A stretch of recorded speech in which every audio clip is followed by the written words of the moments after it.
Ahlan wa sahlan wa marhaba, hujambo na karibu mwanagenzi au mtazamaji katika kipindi ukipendacho, kipindi cha uhondo wa fasihi, lugha na isimu jamii. Ni kipindi ambacho kwacho tuwaletea kila kaski au kila siku kwa minajili ya kukuelimisha ili uweze kuyafahamu mambo mengi yanayohusiana na lugha hii takrima kwayo tamrini Kiswahili. Kipindi ambacho kwacho mwaletewa naye Kubasu Wanyonyi, mwalimu aliyebobea katika lugha nyenzi tasnia Kiswahili. Kipindi ambacho kwacho bila shaka tunaletea kupitia mitandao ainati ikiwemo mtandao wa mtandao wa YouTube. Basi mtazamaji, ukiingia pale mtandao wa YouTube Kubasu Wanyonyi, bila shaka utanipata kwa njia muktadha, na sio tu kuingia mtazamaji. Basi ukiingia huko fanya nini?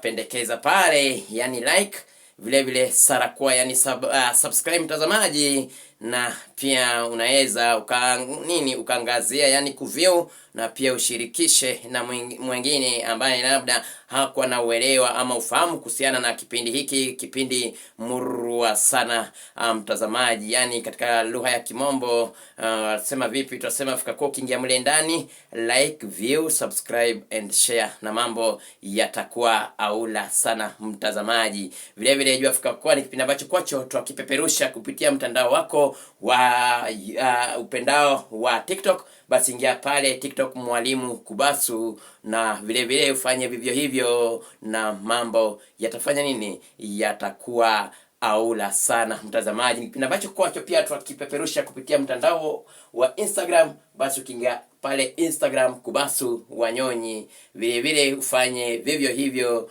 na hayo mambo yatakuwa murwa sana mtazamaji. Sitapoteza muda, basi natumai mwanzo ubuheri wa afya wa mangarange ya mvule. Kwangu mie mzima hadidi ja kitawi cha mkarara, nashukuru dayani au Mola kwa kunenesha na kunipa siha anuwai. Basi natumai popote pale ulipo umekwisha jitayarisha ipasavyo, na mara nyingi bwana wadokezea fika kwa katika kujitayarisha kwako mtazamaji, ni vyema uwe na mambo mawili ama vitu viwili husika. Kitu cha kwanza ni matini yako, na pamoja na ni matini yako. Kitu cha pili ni kitini. Kwa wale wasiojua kitini ni kile kitabu kinachotumika kuandika matukio ya kila siku, ambayo labda kuna msamiati mpya umefanya umeweza kujifunza kupitia kipindi hiki. Basi unaweza andika katika kitini chako mtazamaji, useme fika kwa tarehe fulani mwalimu Kubasu aliweza kutufunza kuhusu msamiati fulani ambao bila shaka sikuwa na ufahamu, na basi nikaweza kuyanakili katika sehemu hii. Na matini tu ni sehemu ambayo kwayo yaweza kuwa ni kitabu ambayo bila shaka unatumia kufanya kunakili ama kuyanakili yale ambayo nitakuwa nikiwadokezea kupitia kipindi hiki mtazamaji, ambaye sasa hivi yanitazama. Na vile vile haya yote utafanya tu ukiwa na kalamu pamoja na udandi mtazamaji. Udandi ni penseli ambayo labda kuna yale mambo utakuwa unatumia udandi katika uandishi wako.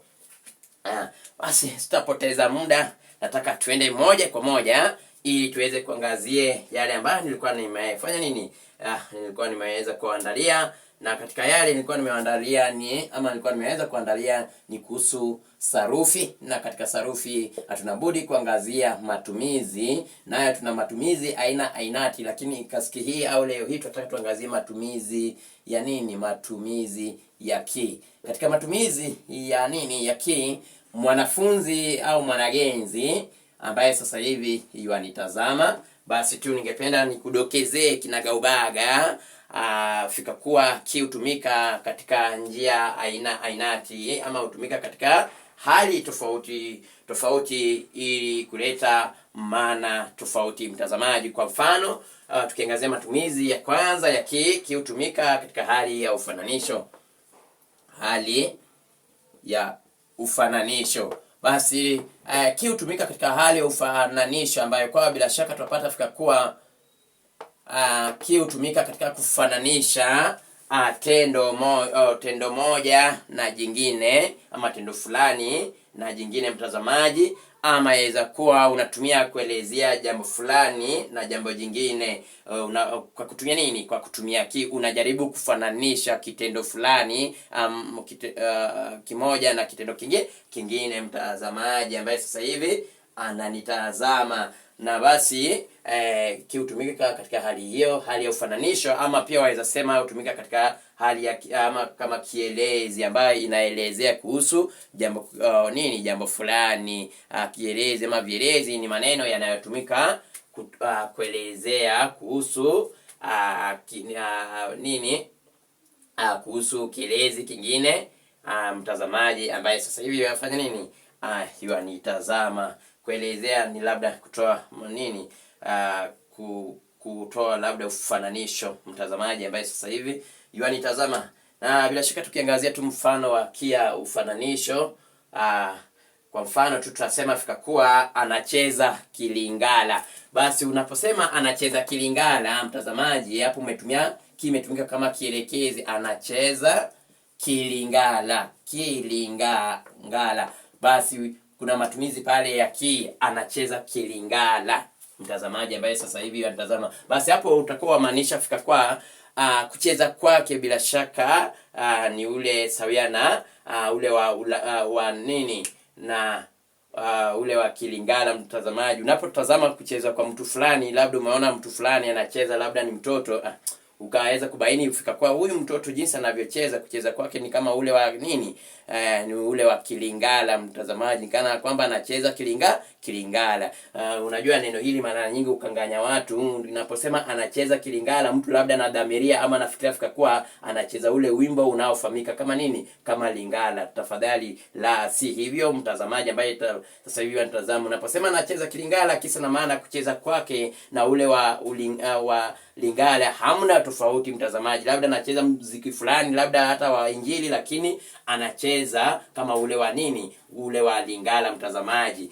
Mfano wa pili waweza sema fika kwa huongea Kifaransa. Basi ukiangazia kuongea kwae mtazamaji, anaongea ama yazungumza Kifaransa. Sio eti lugha ile anayozungumza ni Faransa, la hasha. Kuongea kwake ukilinganisha na ile ya Ufaransa, bila shaka hamna tofauti kabisa mtazamaji ambaye sasa hivi yanitazama. Natumai shuhudia watu kama wao, mtu anayezungumza kana kwamba yazungumza Kiufaransa mtazamaji. Sio eti anazungumza Kifaransa, lakini kuzungumza kwake ni kama ule wa Ufaransa.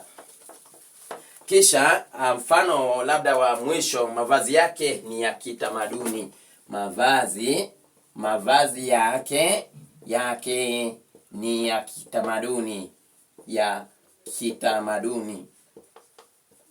Basi hapo unajaribu kufananisha mavazi yake na ile ya kitamaduni. Hamna tofauti wowote ule mtazamaji. Ukilinganisha mavazi yake na ule wa utamaduni, hamna utofauti hata kidogo. Hapo utakuwa unafananisha ama unatuelezea, unatoa maelezo zaidi mtazamaji ambaye sasa hivi anitazama. Labda bila kupoteza muda tukiangazia matumizi ya pili ya bila shaka tupata fika kwa hutumika katika kiambishi ngeli ama kiambishi ngeli hali ya umoja. Basi tutasema matumizi ya pili hutumika kama kiambishi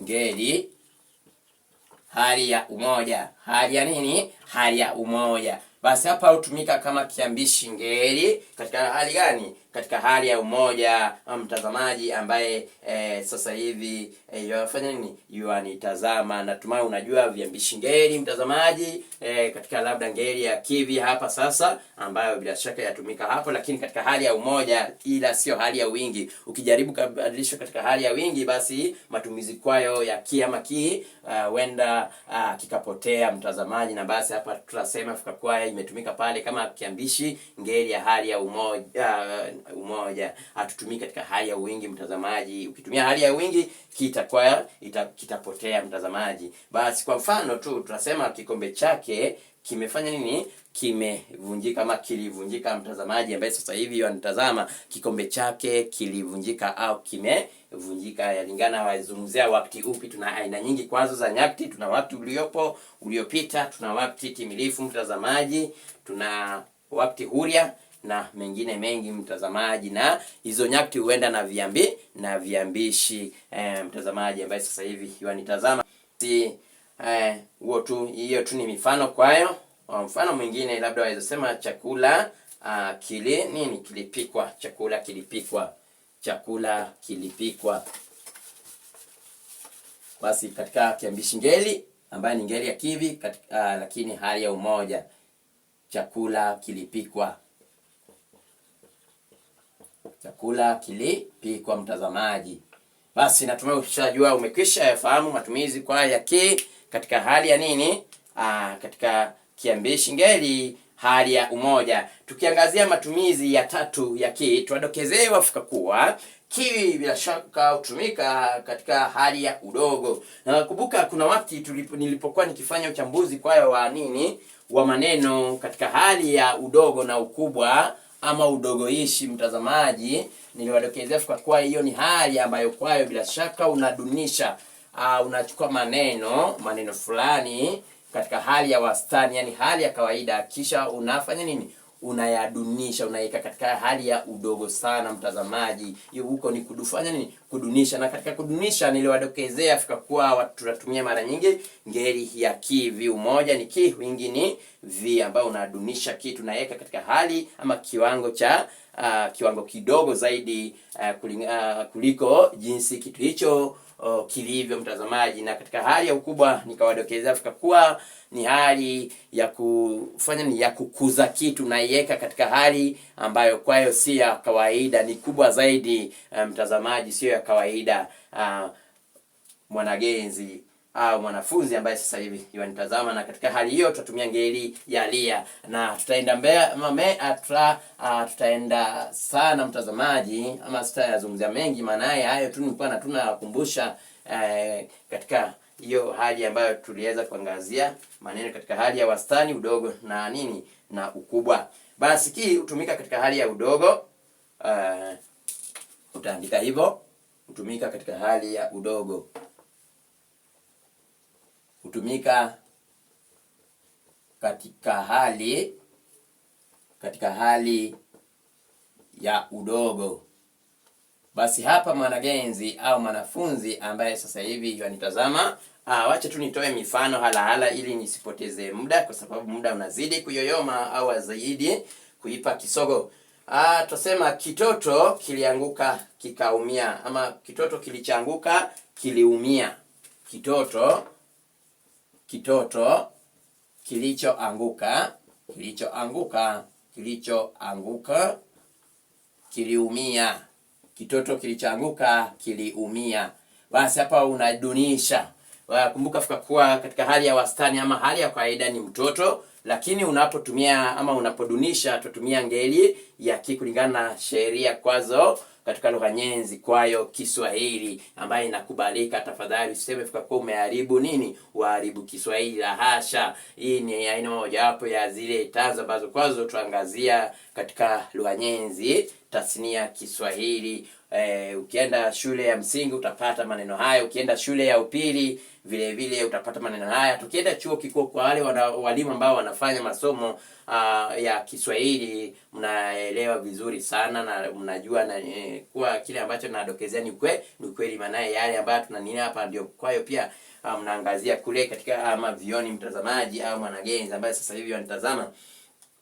Basi kitumika katika hali ya udogo. Mfano nimesema kitoto kilichanguka kiliumia. Basi neno mtoto limeweza kudunishwa na ama kuwekwa katika hali ya udogo ambayo tumetumia ki hapa. Kitoto kilichanguka, ki kimetumika katika hali ya ya udogo. Kilichoanguka kiliumia mtazamaji, kimetumika katika hali ya udogo. Mfano tu labda wa pili, tunaweza sema vipi?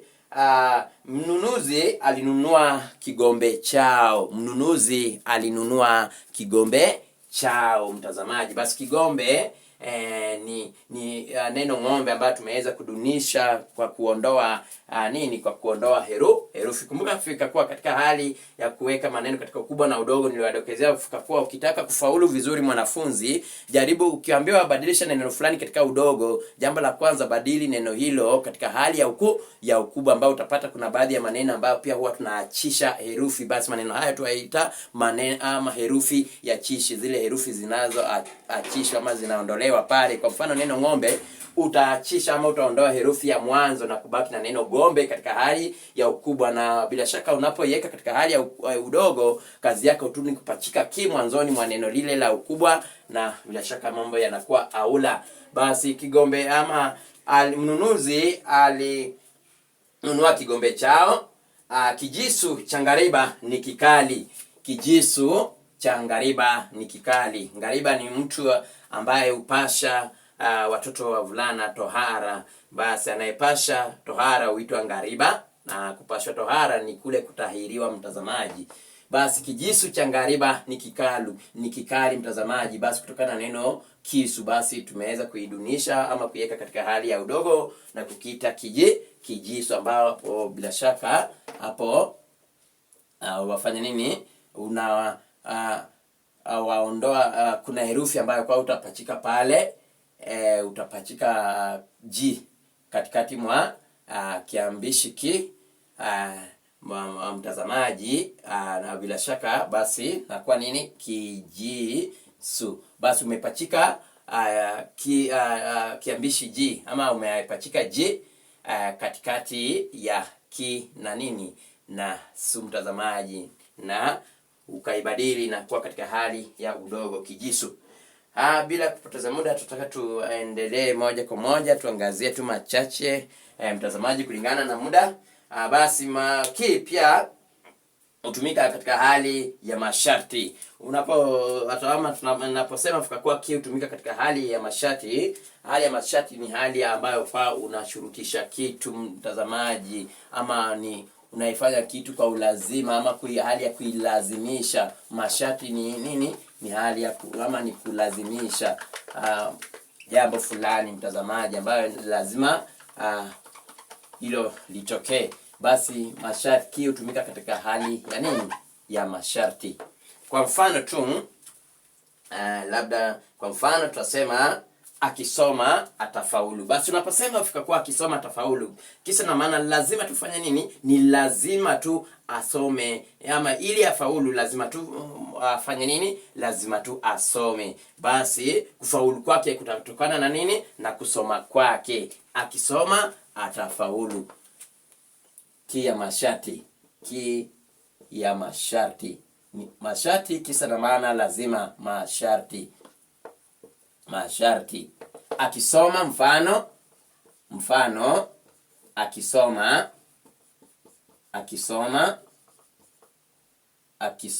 atafaulu. Akisoma atafaulu. Ni lazima tu kufaulu kwake kwayo kutatokana na nini? Na kusoma. Basi lazima asome mwanzo ndipo aweze kufaulu. Mfano mwingine labda tu tunaweza sema ataepuka majanga akionywa. Ataepuka majanga akionywa.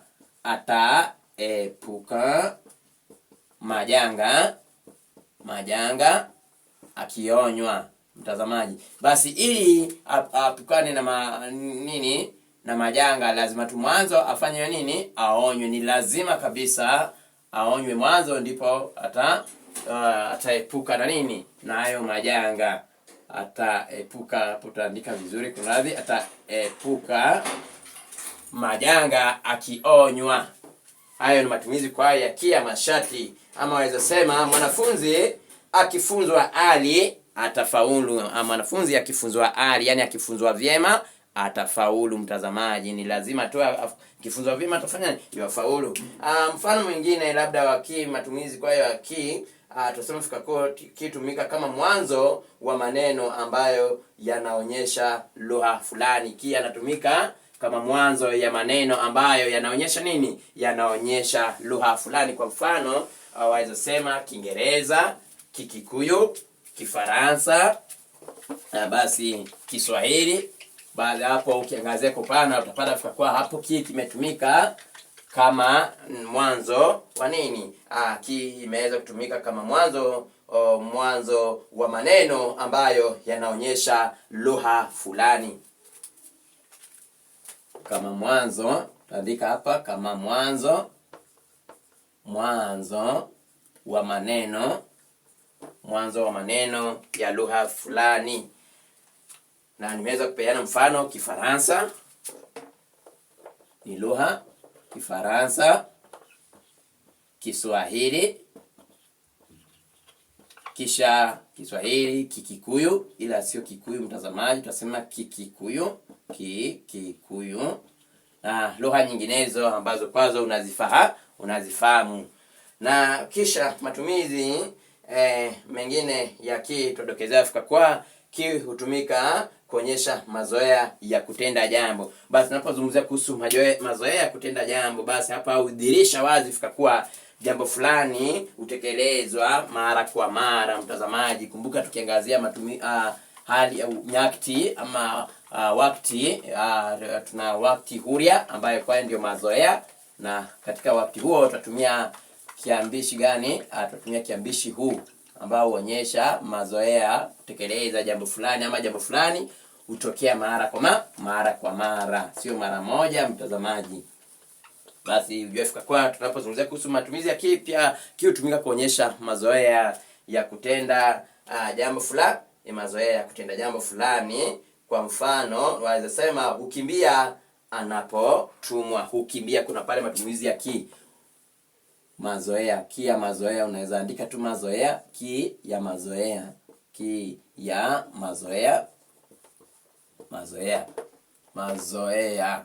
Basi hukimbia akituma, kuna pale matumizi ya ki. Hukimbia na kisha ki inaashiria mazoea, hali ya mazoea, ni mazoea yake kwa anapotumwa lazima ufanye nini? Hukimbia mtazamaji. Hukimbia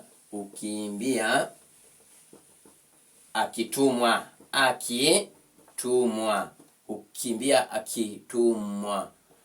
Basi mtazamaji, hukimbia mazoea pale. Vile vile labda tunaweza toa mfano wa mwisho. Hujikuna akifanya nini? Akiwashwa, ni mazoea yake tu, anapowashwa hujikuna mtazamaji. Basi hujikuna akiwashwa, kuna matumizi ya kipale akiwashwa mtazamaji. Akiwashwa ni mazoea yake, kwa anapowashwa hujikuna mtazamaji.